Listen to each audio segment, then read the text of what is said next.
So days that you know that you are that rainbow, literally that point of connection between the seen and the unseen. You have those days that you just feel it and you know it and you're living that rainbow.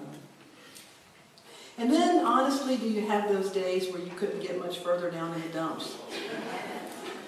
Take a look at this.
Yay!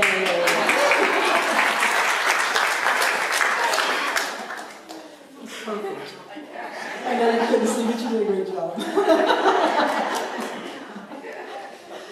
So you have those days where you just feel like you're down in the dumps. Well, I love that image. Someone sent that to me this week, and I thought, I love that image because faith is like that ladder.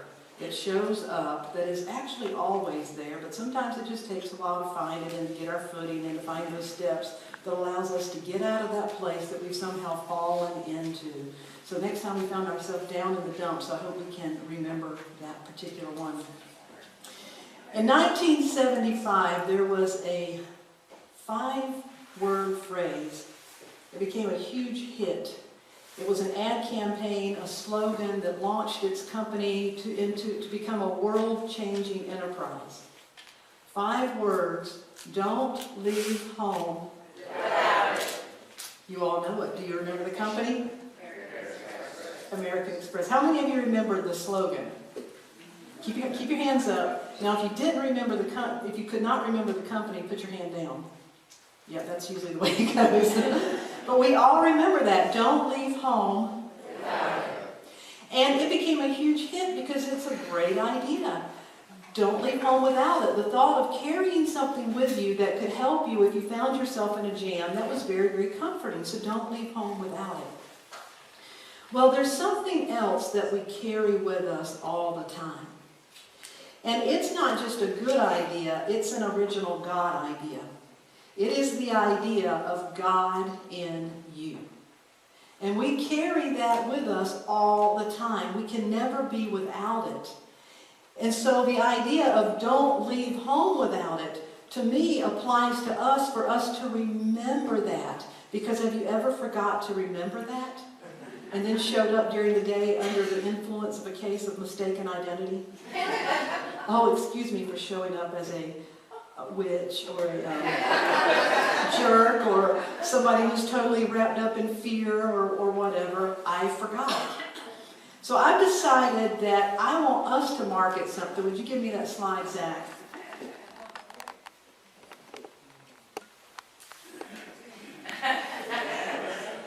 Use your faith. It's coming.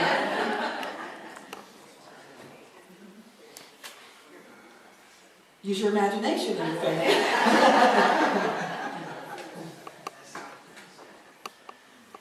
Are we having problems? There it is. So I want us to carry something with us that looks like this and that knows you are a lifetime member of the Original Worthiness and Essential Divinity Club. That if we literally carried that with us, how would our life be different if we never failed to remember that and carried something like that with us in our awareness all the time? And so today we're going to work with this idea of carrying this and what it takes for us to know it, and it is faith. Would you give me the next slide, Zach? Would you read this together with me? Faith is living my source connection. I hold on to the presence that is holding me. I carry within me the presence that carries me. Now say it again softly, and this time take it in. Faith is living my source connection. I hold on to the presence that is holding me. I carry within me the presence that carries me. I hold on to the presence that is holding me, and I carry within me the presence that carries me. In order to show up, to remember everywhere we go, that we are one with all that is, that we are worthy. Remember last week we said worthiness is not self-generated, worthiness is source-originated. Brene Brown was in Seattle this week, and I had the opportunity to go and see her before her presentation, and I actually gave that to her on a little piece of paper. That our worthiness is not self-generated, it is source-originated.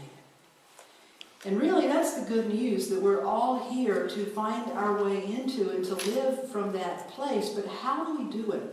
Well, faith is that aspect within us that anything that would keep us from showing up at the table of God, at the table of all that is, anything that would keep us from showing up and really embracing and living from that place of worthiness, that's what faith is doing in your life. Most people say, I don't have faith. Everyone has faith. You may only have faith in fear or faith in something other than fear. So faith is the organizing principle of our life. And in order to work with faith and point it in the direction that we want, we really have to become aware of what faith can do for us.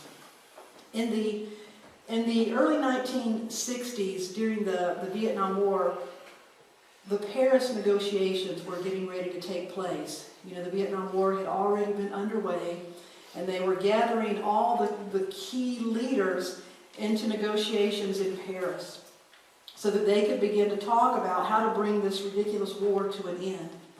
And as they came into the room, finally got them all into the same room, it was like a war broke out in that very room. Arguments started. They couldn't hardly understand each other. They didn't really know what was happening, but there was a big rectangular table in the room. And to the Koreans, where you sit at a table has everything to do with status. Well, the other people didn't know that, so they did not understand why all the brouhaha was about who sat where. And before it was all over with, they all got so angry they left, and it would take 9 more months to bring them back together. And somebody finally had an idea. They said, let's put a different kind of table in the room, a round table. And that's where the round table discussion, that idea comes from, because the round table was an equalizer. It was something that no matter where you sat, everyone was equal. It became the organizing principle that allowed everybody to come together on equal footing. Faith in our life is that organizing principle. It is that part of us that will move out anything that is standing in the way between us showing up as the truth of who we are. Because see, us showing up as the truth of who we are is not just a good idea. It is the idea that you are. It is what you are. You are as Jesus said, I'm the Son of God, and you are too. That we are the sons, the daughters, the expressions of God. We are not just humans here to live forever. We are going to die. And so the goal of this lifetime is to discover who and what we are beyond the scope of this lifetime. And to live in the center of that awareness, that's what it means to die, to let go of the idea of trying to live forever, because you're not. To go ahead and embrace that I am here to discover who and what and why I am beyond the scope of this lifetime. And then bring it to bear right here and right now so I can show up in a way that is truly enriching and enjoyable. That's what faith is in our lives. When I began to work with the idea of faith for us this week, this writing came through. Faith enables you to live from a larger dimension of who you are, within a larger context of why you are. Faith is living the source connection. It is to hold on to the presence that is holding you. It is to carry within you the presence that is carrying you. It allows you to actually be the bridge. The point of connection between heaven and earth, the visible and the invisible, the potential and the manifest. That's faith. It's living in and as the point of connection. It is living the connection to all that is. And it's what's required of you in order to activate your original worthiness and essential divinity, thereby making it real in your everyday life experience. Activate faith with faith. Make your point of connection the center of life. Then everything you encounter and everything you touch will carry the vibration of your connection to center. That's faith. That's why you're here and you have what it takes. It's powerful. So just like this idea of this card, don't show up without it. Even if someone gives you this card, the first thing you have to do is receive it, right? You have to be willing to receive it. And that's what each and every one of us, to make that decision, that I'm making the decision to live my life with my faith pointed to that truth, that I'm going to believe that. The next thing we have to do if we have this card is what? Activate it. It's no good until you go out and activate it. Activate it is to make it active, to put it into action. We activate our faith when we begin to act on our faith. And it takes place first and foremost in awareness. Years ago when I was in seminary, I was a student minister in St. Joseph, Missouri, home of Pony Express, if anybody wants a point of trivia. Every Sunday I would get up and I would drive an hour and a half to go to this little church and lead the Sunday service. Well, in Kansas City in the winter it gets really cold. And so I had a habit of, a few minutes before I left, I'd go put everything in the back of my car and I would start my car so that I just then would go out in my little jacket and clothes and get in, and I'd be comfortable and warm for the drive. So one Sunday, I was doing what I always did. I was driving and listening to music and thinking about my talk and just having a wonderful time. And all of a sudden, I stopped at a light and I happened to look in the back and I thought, where's my coat? Where is my coat? Oh my God, I left my coat. Terror struck me. You would think I was going on an Alaskan hike. I was just going to walk out of my car, into a church, back into my car, and back home. But all of a sudden, I could hear my mother's voice. Our mother that says, don't leave home without clean underwear. Don't leave home without a coat or some water. And you would have thought we were survival children. We had to have stuff packed in the car. And this old fear came up of like, Darlene, you don't have your coat. That's terrible. So now, in a split second, I was in the exact same situation before, but what shifted? My awareness, my thought. All of a sudden, I found myself a bundle of nerves. Well, in a few more miles, I began to relax, and eventually, by the time I got to church, I could laugh about it and get the spiritual teaching out of it, and that is how so often we show up in life when all that has changed is just a thought.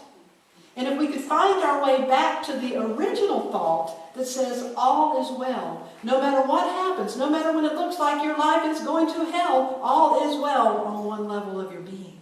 And it's managing to show up and deal with the facts of life, but bring your truth to the facts. That's what it means to really activate it in our life.